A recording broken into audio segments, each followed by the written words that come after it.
Hello દોસ્તો, નમસ્કાર, જય શ્રી કૃષ્ણ, રામ રામ. કેમ છો બધા? એન્જિનિયરિંગના રિલેટેડ સૌથી મોટો ક્વેશ્ચન, મતલબ એન્જિનિયર સ્ટુડન્ટ્સનો સૌથી મોટો ક્વેશ્ચન એ હોય છે કે મેડમ બેકલોગ શું છે, કેટી શું છે અને ડિટેન આપણે ક્યારે થઈશું. મોસ્ટલી આખા વર્ષમાં છે ને મને એવું લાગે છે કે 5000 6000 જેવા કોલના આન્સર તો અમે એ જ આપતા હોઈએ છે કે તમે જેન્યુઅલી સમજો. અને બધા લોકો મારી ઘરે એક જ ક્વેશ્ચન પૂછતા હોય છે આખા થ્રુઆઉટ ધ 4 વર્ષમાં કે મેડમ અને બેકલોગ કહેવાય, કેટીમાં ક્યારે કન્સિડર થશે અને ડિટેન થવાના મારા શું ચાન્સીસ છે, અથવા તો હું ક્યારે થઈશ અને થયો કે નહીં થયો મને ખબર કઈ રીતે પડશે. તો આ બધા જ ક્વેશ્ચનના આન્સર છે અને ખાલી ને ખાલી ફર્સ્ટ સેમેસ્ટર માટેના નહીં, પણ જે student second, third, fourth, fifth બધા સ્ટુડન્ટ્સ માટે આ વિડીયો જે છે મોસ્ટ આઈએમપી રહેવાનો છે. એટલે તો તમારે તો આખો વિડીયો જોવાનો છે. પ્લસ સાથે સાથે તમારા બધા જ ફ્રેન્ડ્સ જેટલા પણ કોલેજ ગ્રુપમાં છો એ બધાના વિડીયો શેર કરી દેવાનો છે કે જેથી અમારું થોડું કામ ઓછું થઈ જાય, કે તમારા ક્વેશ્ચન પર ડાઉટ થોડા ઓછા થઈ જાય ટોપિક રિલેટેડ. તો ચલો શરૂ કરીએ છીએ આજના વિડીયોનું. મારું નામ છે ભૂમિ પટેલ. તમારું બધાનું સ્વાગત છે પ્રિયશી જ્ઞાનપીઠ યુટ્યુબ ચેનલ. દોસ્તો, તમને ખબર છે કે મેં જેવું તમને કીધું હતું કે તમને બેકલોગ કેટી નો વિડીયો જોઈએ છે તો તમારા માટે એ બનાવી દીધો છે. ઓકે, નેક્સ્ટ તમારે શાના રિલેટેડ વિડીયો જોઈએ છે એની મને કમેન્ટ કરી દેજો, હું એના રિલેટેડ પણ વિડીયો તમને બનાવી દઈશ. પરંતુ એક સાથ અને સહકાર તમારો જોઈએ છે કે આજે જેવો તમે વિડીયો જોવો છો 29.1 ના 29.2 થઈ જવા જોઈએ. ચાલો દોસ્તો, વાત કરીએ. બહુ ડિટેલમાં સમજાવીશ, બહુ જ ડિટેલમાં, એટલે ધ્યાનથી સાંભળજો વસ્તુને. બેકલોગ શું છે? બેકલોગ શું છે? તો સૌથી પહેલા તો તમે ફોર એક્ઝામ્પલ સેમેસ્ટર 1 માં ભણો છો, હે ને?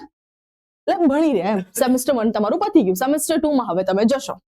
સેમેસ્ટર 1 માં જે પણ તમે 5 અથવા તો 6 સબ્જેક્ટની એક્ઝામ આપી છે એમાંથી ફોર એક્ઝામ્પલ તમે 3 સબ્જેક્ટમાં ફેલ થયા. શું થઈ ગયા ભાઈબંધ? તમે ફેલ થઈ ગયા. તો જે 3 સબ્જેક્ટમાં જે તમે ફેલ થઈ ગયા એને શું કહેવાય? તમારું બેકલોગ આવી કહેવાય. એટલે તમારા પપ્પા પૂછે કે ભાઈ શું છે કોલેજનું સ્ટેટસ, તમારું રિઝલ્ટ આવે એટલે કહેવાનું કે પપ્પા 3 માં બેક આવી છે. ખબર પડી ગઈ?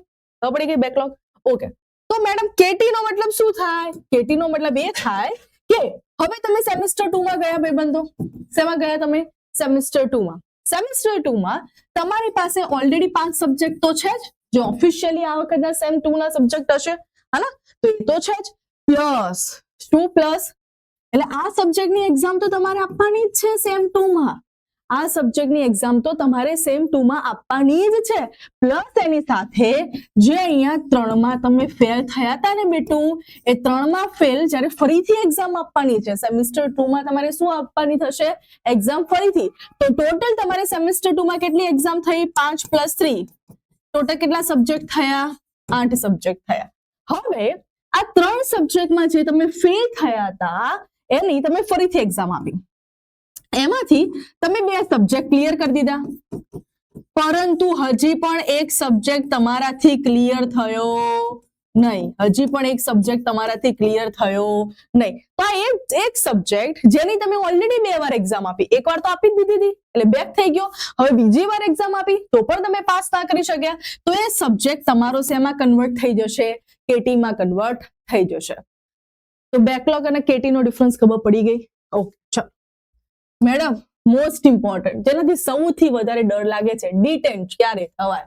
હવે દોસ્તો, ડિટેનના ઘણા બધા રીઝન હોઈ શકે. એક, તમારી કોલેજ જો ધારે તમારી 75% કરતા એટેન્ડન્સ ઓછી હોય તો પણ એ ડિટેન કરી શકે છે, હા? તમારું મિસબિહેવિયર અને એમને એમ થાય કે ભાઈ આ વ્યક્તિ બરાબર નથી, સ્ટુડન્ટ બરાબર નથી અને એમને તમને ડિટેન કરો છો. ડિટેન એટલે શું? 1 વર્ષ માટે તમારે ઘરે બેસી રહેવાનું. 1 વર્ષ માટે શું કરવાનું? ઘરે બેસી રહેવાનું. હવે ડિટેન નો શું રૂલ છે ધ્યાનથી સમજો. ફર્સ્ટ, સેકન્ડ અને થર્ડ સેમેસ્ટરમાં તમે આયા, હે? જે સેમેસ્ટરમાં તમે આવો, હવે સેકન્ડ સેમેસ્ટરમાં તો તમારાથી ડિટેન થવાય જ નહીં, કારણ કે રૂલ શું કહે છે ડિટેન નો? થર્ડ સેમેસ્ટરમાં જ્યારે તમે જાઓ, થર્ડ સેમેસ્ટરમાં જ્યારે તમે જવાના હોય એના પહેલાનું એક સેમેસ્ટર છોડી દેવાનું. મતલબ એનું રિઝલ્ટ કન્સિડર નહીં કરવાનું. એના પહેલાનું એક સેમેસ્ટર તમારે છોડી દેવાનું. અને એના પહેલાના સેમેસ્ટરમાં જો તમે 5 કરતા વધારે સબ્જેક્ટમાં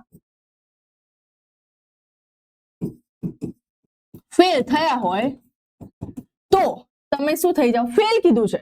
ફેલમાં બેકલોગ આવી ગયું, કેટી આવી ગયું. એમાં પછી આઈડેન્ટિફાઈ નહીં કરવાનું કે બેકલોગ અથવા તો કેટી શું. ઇનડાયરેક્ટલી મતલબ શું છે કે 5 સબ્જેક્ટમાં ફેલ થયા હોય તો તમે શું થઈ જાઓ? ભૈયા ડિટેન થઈ જાઓ.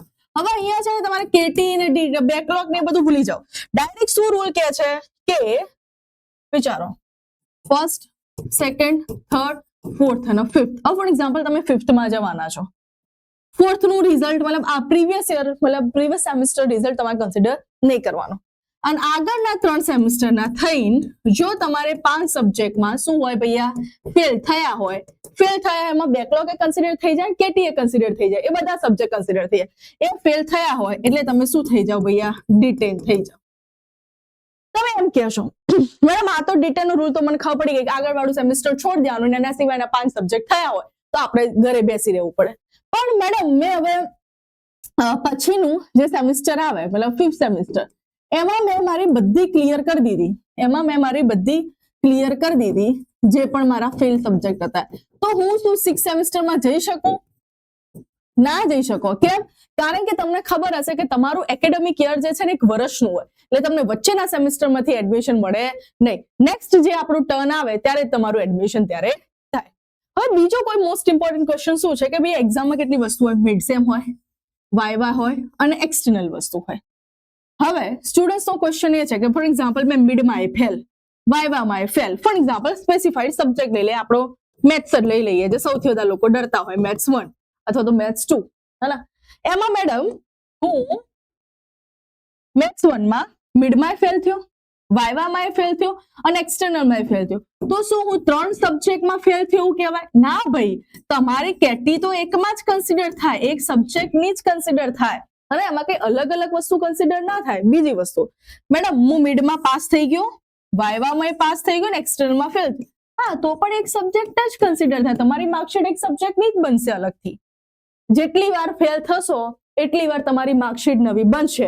એટલે જો હું તો એવી જ ઈચ્છા રાખું છું કે તમારા બધાની માર્કશીટ છે ને 8 માર્કશીટમાં પતી જાય, પણ 8ની 10 કરવી, 15 કરવી, 20 કરવી એ બધી તમારા હાથમાં છે.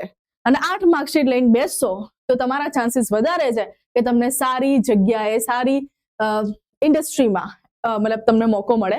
બાકી આટલી બધી માર્કશીટ લઈને બેસવાનો કોઈ મતલબ છે નહીં. મેડમ મિડમાં પાસ થયો, વાયવામાં ફેલ અને એક્સટર્નલમાં ફેલ, તો પણ તમારી એક સબ્જેક્ટ જ કન્સિડર થાય ને એક સબ્જેક્ટની જ અલગથી તમારી માર્કશીટ બને. હવે વસ્તુ શું છે, કઈ વસ્તુ કઈ જગ્યાએ? હવે જે એક્સટર્નલ છે ને આપણે જીટીયુ લે, એ તો આપણે જીટીયુ નું ટાઈમ ટેબલ આવે ત્યારે તમારે એક્ઝામ આપવાની થાય. હવે મિડમાં માટે શું કરવાનું? ફોર એક્ઝામ્પલ હું અત્યારે સેમ 2 માં છું, હને, ઓર સેમ 1 માં હું મેથ્સ 1 માં મિડમાં ફેલ થયો છું, મેથ્સ 1 ની મિડમાં ફેલ થયો છું. તો એના માટે મારે શું કરવું? એના માટે તમારે જે કોલેજમાં બેઠું મેથ્સ 1 સબ્જેક્ટ જે લેતા હોય એના કોઓર્ડિનેટર અથવા તો એના ટીચરને તમારું મળવાનું રહેશે. આમાં જીટીયુ કઈ ના કરી શકે કે મિડસેમ કોણ લેતી હોય છે? તમારી કોલેજ લેતી હોય છે. તેમાં તમારે તમારા મેથ્સ વાળા સર કે ટીચરને મળવાનું રહેશે. ઓકે, એક્સટર્નલ જે વસ્તુ છે જીટીયુ લે છે તો જીટીયુ માં તમારે જોઈ લેવાનું. જ્યારે તમે સેમ 2 માં જશો ને, હવે તમે સેમ 2 માં આવ્યા બેટા, સેમ 2 ના 5 સબ્જેક્ટ તો હશે જ, પ્લસ એની સાથે સાથે જે આપણે 3 સબ્જેક્ટની વાત કરી હતી ને એની પણ સાથે એક્ઝામ આપવાની રહેશે.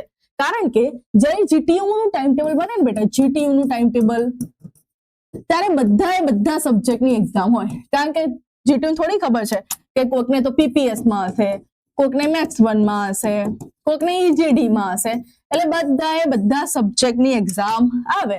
પછી તેમાં જેમાં તમે ફેલ થયા હોય એમાં તમારે એક્ઝામ આપવાની રહેશે.